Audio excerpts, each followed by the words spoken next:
Hello and welcome to day 4 of Hello Week here on the Professional Gamers channel.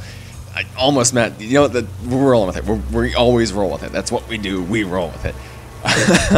But yes, this is day 4. So there were 3 videos previous to this, and there will be 3 videos after this. So this is right in the middle. If you want to stick around for the ones that will come after, or go back and check the ones out before, would be greatly appreciated. But anyway, so today we are going to be tackling the scariest cards in the game, or some of the cards I've had suggested as the scariest cards in the game. If I left some out, I just didn't see them or didn't think of them, but I'm just tackling what I know and what has been suggested to me. And this includes cards that are either scary artwork-wise or scary to have used against you. So let's go ahead and get into this one. So let's start things off by talking about gimmick puppets. Now this is usually going to be about mostly one card, but this whole archetype just has something genuinely unnerving about it, with the whole human mannequin aspect that's going on. Just these forms, like one that has scissors for a head, these weird things going on like that. There's 2 that's their heads are just stuck together. It's a very creepy archetype. It hits in that uncanny valley where it's human, but there's just something wrong with it. It's not quite there, and it's moved farther into just this nightmarish, Resident Evil kind of direction. Some of them, obviously look normal, like Gimmick Puppet Druid Doll, but then you just have things like Gimmick Puppet Nightmare, where it's just a mess of this congealed, mass of flesh with 2 heads on it and little bodies sprouting off it. And it's really just something genuinely unnerving and terrifying about the whole archetype. Moving on to a card that's scary to play against instead of scary artwork-wise, this is one that I've been wanting to talk about, is Honest. Now, my usual joke with Honest is the second I hear Damage Step, I shit myself, because holy fuck, you're about to get an Honest dropped on you. But this has even extended recently into a broader sense. We now have things like Honest Neos, we have Apprentice Illusion Magician, in addition to things like Honest. We're getting more and more cards with the second you hear Damage Step, you're scared, the fear hits you, there's a tremble in your voice and a twitch in your eye, and you know you're about to get smacked with some higher attack than what you have. For more scary artwork, we have a classic in Dark Necrofear. This is obviously one of the original cards people have been getting creeped out by since the beginning, and with good reason.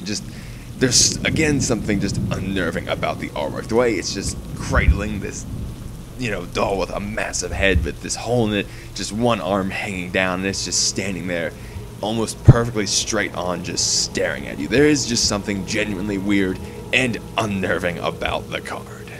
Another card that follows along this vein is That Grass Looks Greener, where it's similar to Honest, where you hear a phrase where you know it's going to come. All of a sudden, you hear cards in deck, and all of a sudden you have to count up the cards you have left in deck while you're shitting yourself out of sheer fear that they're going to put 3 snows engraved, 3 of this and that engraved, and just blow you out with one card that gives way too much advantage. And that is why Grass and Reasoning are scary.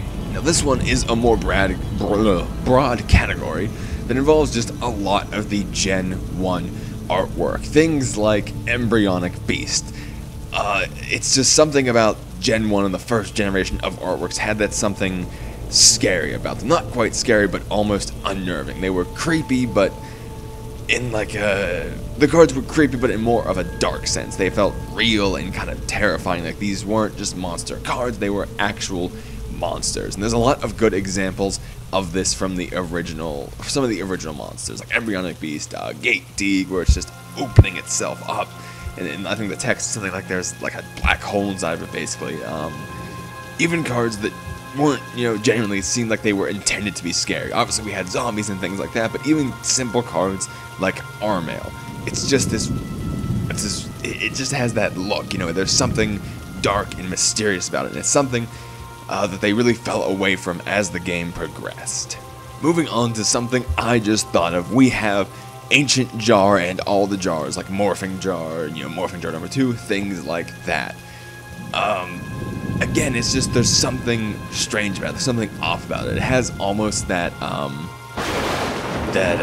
forget what his exact name was, but like the god in Full Metal Alchemist, where it's just the eye that comes down and he steals the power from that. It just has that, like, unnerving, almost insanity look to it. The way you just see the teeth in the eye, and it's smiling with that just unnerving, creepy smile where it knows something is up, but you don't know what is, and you have no idea what is actually inside of that jar. Another card that is scary to have used against you, we're going to be mentioning Judgment Dragon here, because when you're playing against Lightsworns and you see them fan out that grave, and you count for yourself while they're counting, and you count those 5 Lightsworn monsters, you know that things are about to go down. And even though modern builds of Lightsworn have pretty much scrapped using JD entirely, there are still some who do it, and even, no matter what, Judgment Dragon is a scary card, because if you don't have anything to stop that, you're not going to have anything to stop that. It doesn't just stop. It's not even once per turn. It can just keep blowing everything up. Although it may have shifted out of glory, Judgment Dragon is still a scary card to have dropped on you. A throwback to another more classic one here. For artwork, we have Malice, Doll of Demise. And this is just another one of those ones where it has that insanity to it that a lot of cards nowadays just don't have anymore. It's along the same lines of Morphing Jar, where it has that demented kind of smile, those piercing eyes. It's staring directly at you, and you know it, and it knows it, and it's holding a big ass fucking axe. So let's just say it doesn't seem like things are gonna end well if you run into this thing. For some more cards that are scary to have used against you, we're also taking a throwback here to Mirror Force, probably one of the original fear cards. There are still players to this day who won't attack when you have one card set out of fear from Mirror Force from back in the day. And another one that goes along with that is Torrential Tribute. And God, I remember getting that dropped to me just once as a kid, and that's an awful feeling. You set up your board, you get everything ready to go, and then Torrential, it's all gone, it's all wiped, and you're starting over from square one, back to square one, essentially. And it's just both of those cards, they both have that reset button factor to them that can, put the fear of summoning or attacking into you quicker than almost anything in the game. For our next kind of category, we're going to be taking a look at normal zombies, especially original ones, because some of these things were just straight up, they're just straight up crazy and insane and decaying and so just anything, even just looking through the list on Wikipedia here. Blue-Eyed Silver Zombie, it's a floating, demented head with hands floating beneath it. It has wings sprouting from the back of its skull, and there's an eyeball in its mouth. We have Fiend's Hand. It's literally just hands rising up from a goo pile, just seemingly reaching up to grab something or pull you down with them. Ghoul with an Appetite was kind of the Gate Deeg thing, where it's just reaching into itself. It's, tongue just extending like that. The list just goes on and on when it comes to these original zombies. It's some of them they're just yeah. Another card scary to have used against you, and a card that shaped entire formats and the way people played. We have Gors, the Emissary of Darkness. Now, I wasn't around when this is a thing, but I've heard from many players who are still afraid of Gors to this day from when it was in its glory. And Gors is insane. It's a very limited card. You have to have nothing else. You have to be completely open. And that's where the fear of it comes, because usually with an open field you think, okay, this is it, I can go for game, I have this. But Gors completely flips the table on you.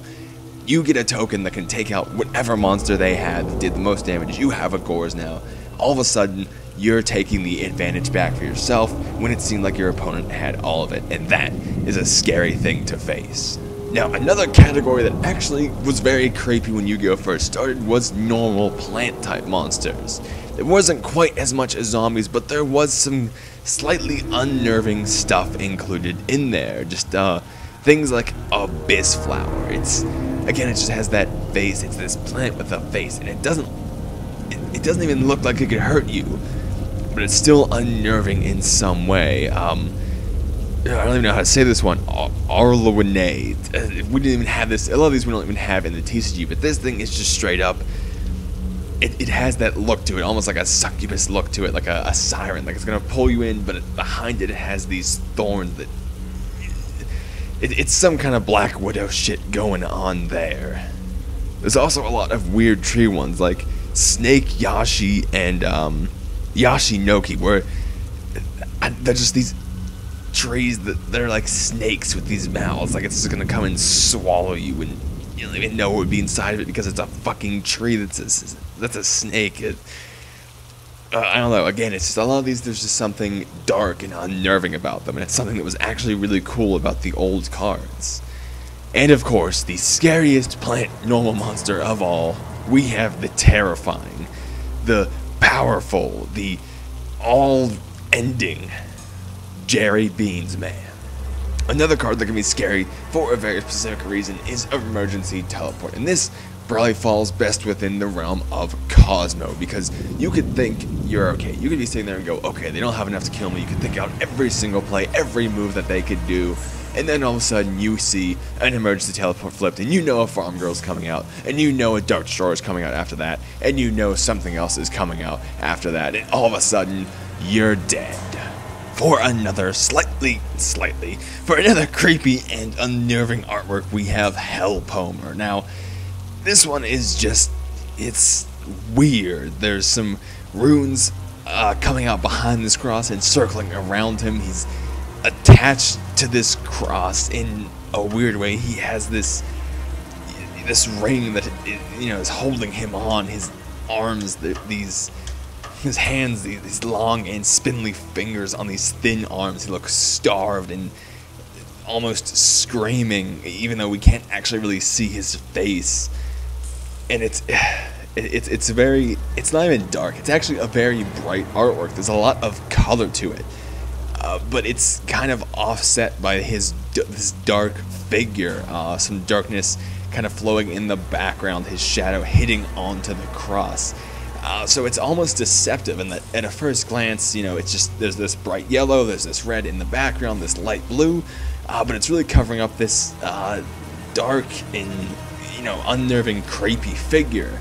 And there's really, you know, something to be said there. I think it is genuinely very good and just a very interesting card for that artwork and the contrast that it shows.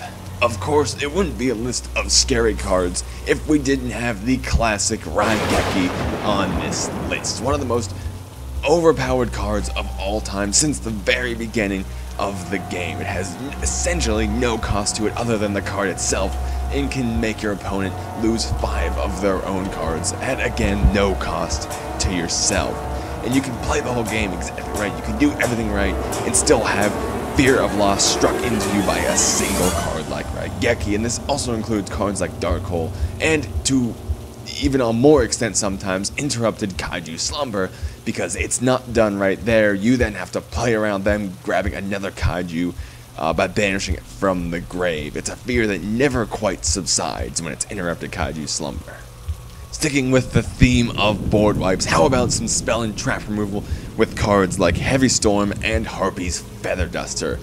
It falls into the same vein as Raigeki, where just with one card they can blow you out entirely. Say you're playing something like Paleozoic and they Feather Duster, and all of a sudden you lose everything. I mean, I hate Dark decks, so I'm okay with that, but even in decks like Dark Magician, one of my favorite decks, they can do that, and all of a sudden you're done, you're gone for. And again, it's one of those things where you can't even play around it much, because you know, if that's what your deck has to do, that's what your deck has to do. And that's the fear of it, is if your deck has to do that, if that's how you have to survive, there's really not much you can do. For a scary artwork that isn't a monster card for once, we have the trap card Tragedy, which there's just something about this art that's not even intentionally scary. The figure of the woman is almost mangled. She kind of falls into the uncanny valley, where just the way she's drawn is just unnerving to the eye. The wrinkles of her face, the shadows falling on her, and then this dark figure behind her, where the art is suggesting something, and the name is Tragedy, but it's not quite telling you what it is, but leaving your mind to imagine what is about to happen to this woman in distress. And there's genuinely something very creepy about the card overall, with just the implications that it seems to have. And for what I think may be the scariest card in the entire game, which I just found a couple days ago, we have Jaws Man. I don't even know what to say about this card. It is literally just a man. He has a hammerhead shark for his left hand. He has just a face for they're not even faces, they're just jaws. His body is just a giant fucking set of jaws and sharp ass teeth. His knees are mouths. His face is a mouth. There's no face, it's just a mouth. There's just something weird and unnerving about that I don't even know how to express, but oh god, that thing's fucking creepy. And to finish things off, we have the scariest thought of all. We have the thought of no card. And this could be anything from not having a card in response, nothing to stop your opponent from going off, to not getting the card you want after, trying endlessly, buying packs, looking for it, searching everywhere, to just no cards in general, to not having cards, to this game not existing. And that's a scary thought, because even when this game can be trash, even when this game can be luck and unbalanced and have tier 0 formats and be aggravating, it's still something that deep down we all love and that many players come back to, and something we all use for stress relief and meeting people and many other great uses like this. And that is why no card at all is the scariest card of all. Thank you very much for watching, and I'll see you later.